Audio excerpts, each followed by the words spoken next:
Exam point में आप सभी का स्वागत है। पहला सवाल है, उत्तर प्रदेश में सुरमा उद्योग के लिए कौन सा जिला प्रसिद्ध है? इसका सही जवाब होगा ए, वाराणसी। इसके बारे में और जान लेंगे। बी में है रायबरेली, सी में है बरेली। इसका सही जवाब होगा बरेली।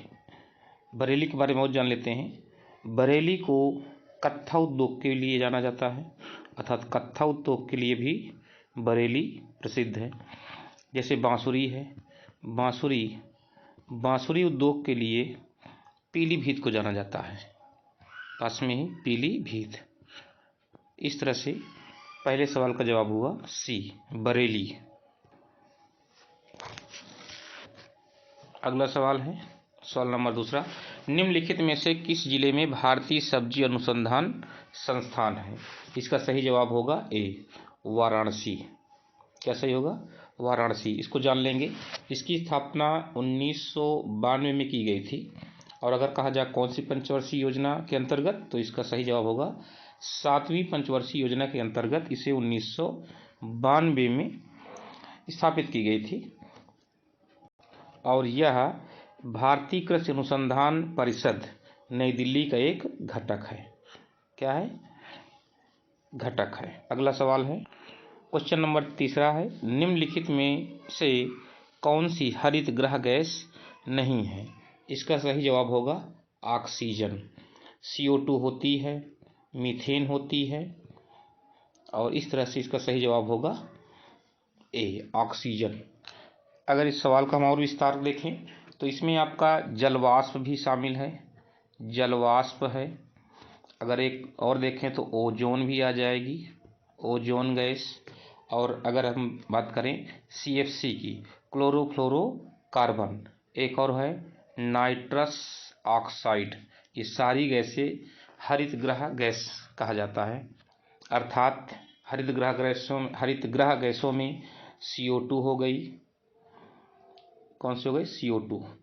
CO2 हो गई, मीथेन हो गई, और जलवाष्प हो गया, ओजोन हो गई, और नाइट्रस ऑक्साइड और क्लोरोफ्लोरोकार्बन। इस तरह से इसका सही जवाब हुआ ऑप्शन नंबर ए, ऑक्सीजन।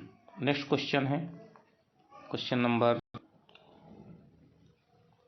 4, निम्नलिखित में से कौन सी जनजाति दीपावली पर्व पर शोक के रूप में मनाती है? इसका सही जवाब है थारू। क्या सही होगा? थारू। इसके बारे में और कुछ जान लेते हैं, पेन चेंज कर लेते हैं। जैसे अगर कहा जाए ये पाई कहाँ जाती है, ये उत्तर प्रदेश के जो 5 जिले हैं तराई क्षेत्र के, वहाँ पर पाई जाती है। महाराजगंज, सिद्धार्थनगर, श्रावस्ती, बहराइच व लखीमपुर। अगर कहा जाए किसके वंशज कहे जाते हैं इनको, तो किरात वंश के कहा जाता है। किस वंश के हैं वंशज? ये किरात वंश के हैं। अगला क्वेश्चन देखेंगे। नेक्स्ट क्वेश्चन है क्वेश्चन नंबर 5। क्वेश्चन नंबर 5 में कहा गया, निम्नलिखित में से किस जिले में कृत्रिम अंग लिखा? कृत्रिम अंग निर्माण निगम क्या लिखा जी? निम्नलिखित में से किस जिले में कृत्रिम अंग निर्माण निगम स्थित है? तो इसका सही जवाब होगा कानपुर। क्या होगा? कानपुर। और इसके बारे में जान लेते हैं। भारतीय कृत्रिम अंग निर्माण निगम भारत सरकार के सार्वजनिक क्षेत्र का एक उपक्रम है जो विकलांग लोगों के लिए, किनके लिए? विकलांग, जिनके लिए अब एक शब्द चलता है दिव्यांग। किनके लिए? दिव्यांग लोगों के लिए कृत्रिम अंग एवं अन्य सहायता उपकरणों का निर्माण करता है। अगर हम बात करें किसकी स्थापना कब हुई थी, तो इसकी स्थापना 1972 में की गई थी। कब की गई थी? 1972 में। इस तरह से 5वें सवाल का जवाब हुआ कानपुर, ऑप्शन नंबर सी। अगला क्वेश्चन है क्वेश्चन नंबर 6। इसमें कहा गया, निम्नलिखित में से ध्वनि की प्रबलता किसमें मापी जाती है? इसका सही जवाब होगा आयाम। क्या होगा? आयाम, ऑप्शन नंबर सी। अर्थात ध्वनि की प्रबलता आयाम से मापी जाती है। तीव्रता ध्वनि का वह लक्षण है जिससे ध्वनि धीमी, मंद, तीव्र अथवा प्रबल सुनाई देती है। अगला क्वेश्चन है क्वेश्चन नंबर 7। नाभिकीय ऊर्जा का उपयोग प्रायः किसका कारक है? तो इसका सही जवाब होगा ऊष्मीय प्रदूषक। नाभिकीय ऊर्जा वह ऊर्जा है जिसे नियंत्रित यानी गैर विस्फोटक नाभिकीय अपक्रिया से उत्पन्न किया जाता है। अगर हम बात करें वर्तमान में विद्युत उत्पादन के लिए वाणिज्यिक संयंत्र नाभिकीय विखंडन का उपयोग करते हैं। अगला क्वेश्चन है क्वेश्चन नंबर 8।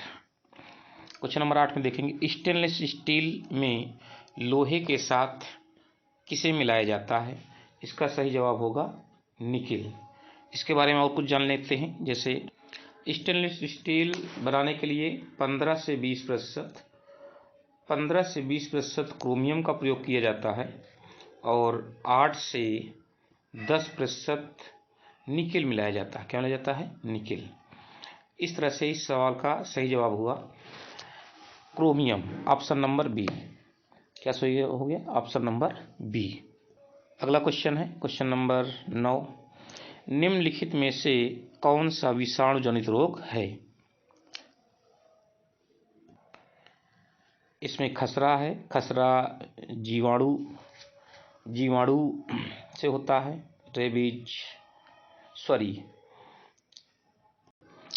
इसमें अगर हम बात करें तो खसरा और रेबीज ये दोनों हैं, तो इसका ऑप्शन नंबर ए और बी दोनों सही है। रेबीज भी होता है विषाणु से और रेबीज और खसरा दोनों होते हैं विषाणु से। अगर हम टाइफाइड की बात करें, टाइफाइड ये जीवाणु से होता है जिसको इंग्लिश में बैक्टीरिया बोलते हैं। इसको क्या बोलते हैं? वायरस बोलते हैं। इसका सही जवाब होगा ऑप्शन नंबर ए और बी दोनों सही है। नेक्स्ट क्वेश्चन देख लेते हैं क्वेश्चन नंबर 10। निम्नलिखित में से कौन सी विटामिन सूर्य के प्रकाश की उपस्थिति में त्वचा में बनता है? विटामिन ए नहीं होगा, विटामिन बी ये भी नहीं होगा, विटामिन सी। इसका सही जवाब होगा विटामिन डी। इस तरह से आज की क्लास समाप्त होती है। धन्यवाद।